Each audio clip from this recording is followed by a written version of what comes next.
정부조달등록원 김철현 실장입니다.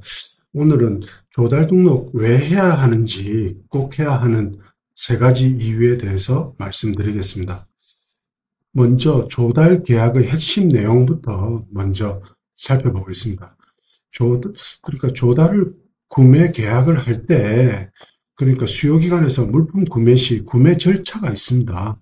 그러니까 수요기관의 그 공무원이라든지 담당자들은 임의적으로 물건을 구매할 수가 없죠. 그냥 뭐 회사 카드로 그냥 그 사이트에 가서 물건을 사듯이 막 살 수 없습니다. 어떤 식으로 구매를 해야 되는지 이 부분에 대해서 알아보겠습니다. 그리고 그 나라장터 종합쇼핑몰에 조달 단가 계약이 되어 있는데 그 조달 단가 계약의 종류 및 특징에 대해서 알아보겠습니다.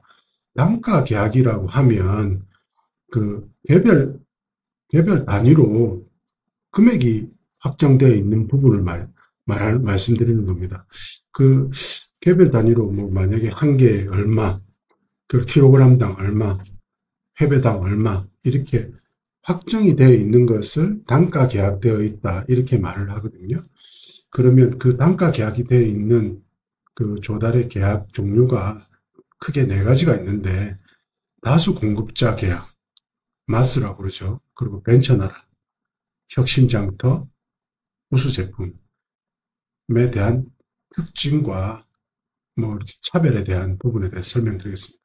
그리고 마지막에는 조달 계약을 어떻게 해야 되는지 전략에 대해서 설명드리겠습니다. 그러니까 수요기관에서 필요물품 구매 시 행동 매뉴얼입니다. 수요기관에서 담당자가 물품을 구매할 때 어떻게 하느냐. 제일 첫 번째는 종합쇼핑몰에서 구매를 합니다. 구매 담당자가 사이트에서 직접 구매를 하는 것이죠. 그 사이트에서 보고 필요한 물건이 있으면 그냥 쇼핑몰에서 구매하듯이 직접 구매하는 겁니다. 그러니까 지금 그 구매 담당자가 어떤 제품에 대해서 직접 수의계약을 하는 거나 마찬가지죠. 그런데 구매 행위에 대해서 감사를 받지 않습니다. 만약 조달업체가 그 수요기관의 구매 담당자에게 우리 제품을 써줄 것을 영업을 행위를 할 때, 뭐, 지금 뭐, 입찰을 띄운다든지 이렇게 하면 우리 제품을 구매할지 안 할지는 확실할 수 없는 거죠. 근데 종합쇼핑몰에 등록이 되어 있다면 구매 담당자는 우리 제품을 찍어서 바로 구매할 수가 있습니다. 만약 종합쇼핑몰에서 구매가 여의치 않으면 두 번째, 경쟁 입찰 구매를 해야 됩니다. 그러니까 많이 입찰 공고서를 내야 되는 거죠. 입찰 공고서를 내서 어떤 자격이 되는 업체들은 입찰에 참가해라. 그리고 전자 입찰을 통해서 낙찰자를 선정하죠. 그렇게 되면 구매 담당자의 업무량이 많이 증가합니다. 지금 당장 필요한 물품이 아니라면 그 입찰로 구매하게 되면 입찰 공고 내고 이 공고를 확인하고 입찰에 응찰하고 그리고 낙찰자를 선정하는 이런 시간이 많이 소모되겠죠. 그리고 담당자도 거기에 대한 업무량도 많이 증가하겠죠. 근데 경쟁 입찰을 하게 되면 또 경쟁 입찰을 하게 됐다는 거는 내가 임의로 어떤 제품을 구매한 게 아니기 때문에 구매 행위로 인한 감사를 받지 않습니다. 만약 경쟁 입찰 구매를 시도했는데 입찰에서 유찰될 수도 있겠죠. 그러니까 두 번의 유찰이 됐을 때, 뭐 그 단독 입찰한 업체가 한 개 업체밖에 없었을 때는 유찰이 되겠죠. 그 경쟁 입찰, 2회 유찰 시에는 수의계약을 체결할 수 있습니다. 그래서 구매 담당자가 직접 그 회사 물품을 구매하는 거죠. 그런데 만약에 경쟁 입찰이 유찰됐는데도 불구하고 수의계약이 맺었다 하더라도 구매 담당자는 감사를 받습니다. 그 행위가 적절했는지에 대한 여부를 감사를 받는 거죠. 그러니까 구매 담당자는 부담이 있는 거겠죠. 그럼 다시 정리해서 말씀드리겠습니다. 수요기관 구매 담당자가 물품을 구매하러 갈 때 제일 처음에는 쇼핑몰에 물품이 있는지, 적절한 물품이 있는지를 확인해야 됩니다. 만약에 쇼핑몰에 물품이 없다, 그러면 경쟁 입찰해야 합니다. 경쟁 입찰에도 두 번 유찰했을 때는 할 수 없이 그 단독 입찰, 단독 입찰한 업체와 수의계약을 맺을 수 있겠죠. 그럼 수요기간 구매 담당자는 이 세 가지의 구매 매뉴얼 중에서 어떤 걸 가장 선호할까요? 1번 쇼핑몰 구매입니다. 쇼핑몰에서 구매하면 바로 구매가 이루어지고 향후 감사도 받지 않습니다. 그리고 즉시 물품을 쓸 수 있겠죠. 그리고 조달청에서 검증된 제품을 쓰기 때문에 구매에 대한 면책을 받습니다. 이 구매가 적절했는지에 대한 감사를 안 받는다는 겁니다. 그럼 조달 단가 계약의 종류 및 특징에 대해서 알아보겠습니다. 제일 처음에 다수공짜 계약, 마스라고 그러죠. 그 품목은 전통적인 광학 물품입니다. 가로등주, 맨홀 뚜껑 같은 예전부터 많이 쓰이던 광학 물품이죠. 광학 물품인데 이 조달청에서 세부 분명을 지정을 해야 돼요. 만약에 같은 가로등이라고 하더라도 뭐 하이브리드 가로등, 뭐 여러 가로등이 있는데 그 가로등 세부 분명히 지정되어 있지 않은 가로등이라면 다수공짜 계약으로 지정할 수 없습니다. 지금 특징을 보면 구매 공고서에 자격과 규격이 명시되어 있는데 다수공짜 계약의 특징을 보겠습니다. 구매 공고서가 있습니다. 다수공짜 계약은 구매 공고서에 그 조달업체의 자격 그리고 품목의 규격 부분이 명시되어 있습니다. 그러면 조달업체는 자격과 규격을 확인하고 자격이 되고 규격을 맞출 수 있다면 등록이 가능합니다. 등록이 가능한데 여기서 가격은 기등록된 제품과 비슷한 가격으로 계약이 체결됩니다. 수요기간의 구매 한도는 일반 제품인 경우 5천만 원까지 그리고 중기간 경제 품목은 1억까지 1회 구매가 가능합니다. 그리고 24년 매출은 약 20조 원입니다. 아주 많죠. 다수공급자 계약으로 많은 구매가 이루어지고 있죠. 전체 규모가 100조 정도 되니까 20조라면은 한 5분의 1 물품이 다수공급자 계약으로 구매가 된다고 생각하시면 되겠습니다. 그 다음 벤처 나라가 있는데 말 그대로 벤처 나라는 벤처기업 인증을 받은 업체라든지 7년 이내 창업 기업만 신청 가능합니다. 신청된 업체에 한해서 기술성과 공공성이 검증된 제품임을 확인받아야지만 벤처 나라에 등록할 수 있습니다. 구매 한도는 1회 2천만 원까지입니다. 그 다수공급자 계약에 비해서 조금 적죠.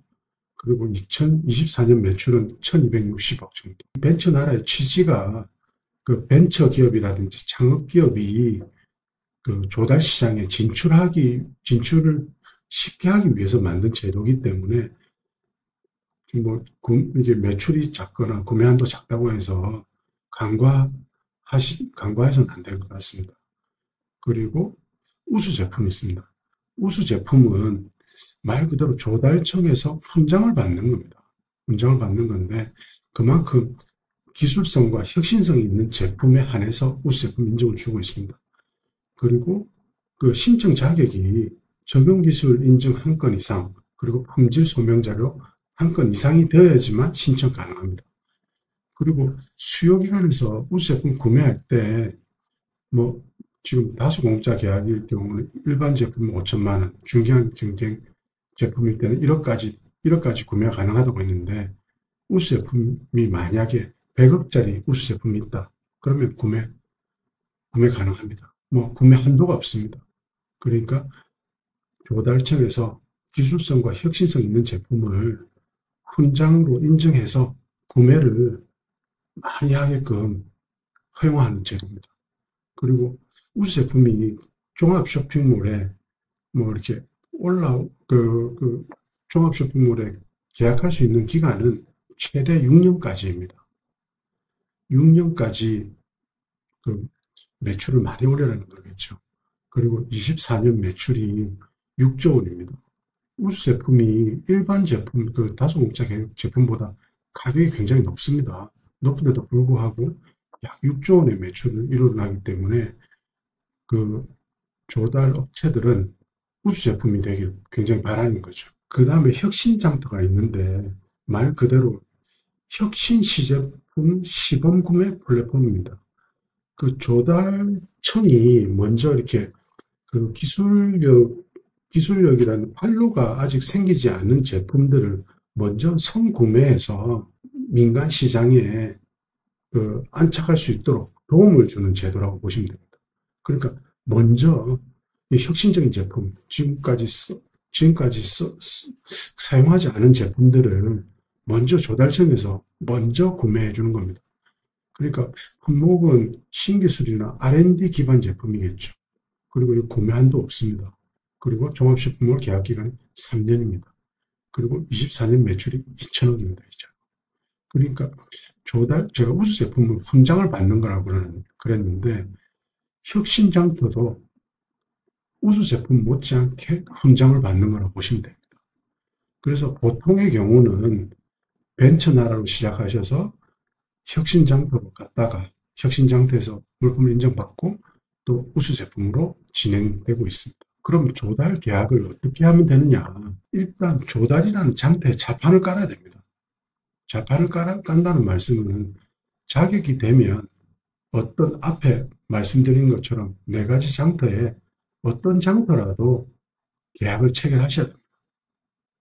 그런데 여기 지금 전략이라 하시면 처음에 제조업체라든지 아니면 기술력을 가진 중소기업들은 제일 먼저 우수 제품을 최종 목표로 설정하셔야 됩니다. 제가 이렇게 훈장을 달았는데요. 태국 무공 훈장입니다.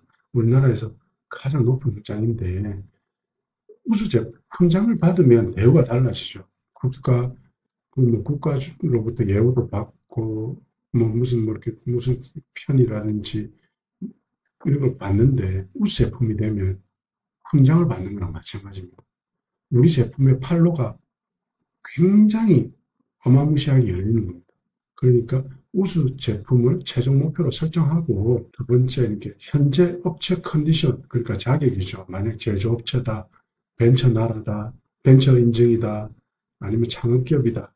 거기에 맞는 계약을 먼저 체결해야 됩니다. 그러면 다수 공급자 또는 벤처 나라 중 하나를 택하는 건데, 만약에 둘 다 가능하다 그러면 다수 공급자 계약을 체결하는 게 그 구매 한도라든지 대우가 더 좋기 때문에 다수 공급자 계약 또는 벤처 나라 둘 중 가능하다 하시면 다수 공급자 계약을 체결하시는 게 좋습니다. 그리고 만약에 이렇게 실무자께서 잘못하셔가지고 다수 공급자 계약과 벤처 나라를 이중으로 계약했다 그러면 조달청에서 확인 후에 한 개를 정리하라고 합니다.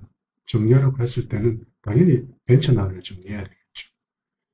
그리고 지금 이제 세 번째로는 이렇게 컨디션을 맞는 계약을 체결하시고, 그리고 영업하셔가지고 물건을 파시고 난 다음에 그 와중에 기술 인증과 품질 인증을 획득하라 합니다.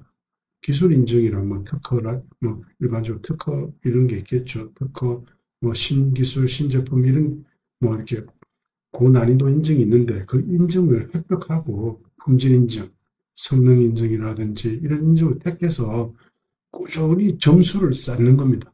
점수를 쌓으셔가지고 혁신장터나 우수 제품에 도전하시라. 만약에 이렇게 점수를 쌓으셔가지고 혁신장터와 우수 제품에 도전하셔가지고 혁신장터에 인정을 받으신지 우수 제품이 된다 그러면 우선구매 대상이 되는 겁니다. 일반 제품보다 혁신장터 우수 제품을 먼저 구매라고 구매를 하게 됩니다. 수요기관에서는. 판로가 그만큼 열리는 것이죠. 이제 정리해서 말씀드리면, 일단 조달 계약 전략을 일단 판을 까시고 우수 제품을 최종 목표로 하셔가지고 기술 인증과 품질 인증을 획득하셔서 혁신장터나 우수 제품에 인증을 받으셔라. 이렇게 말씀드릴 수 있습니다. 그렇게 하시면 굉장히 판로가 열리시니까 안 하실 이유가 없겠죠. 오늘은 이것으로 설명을 마치겠습니다.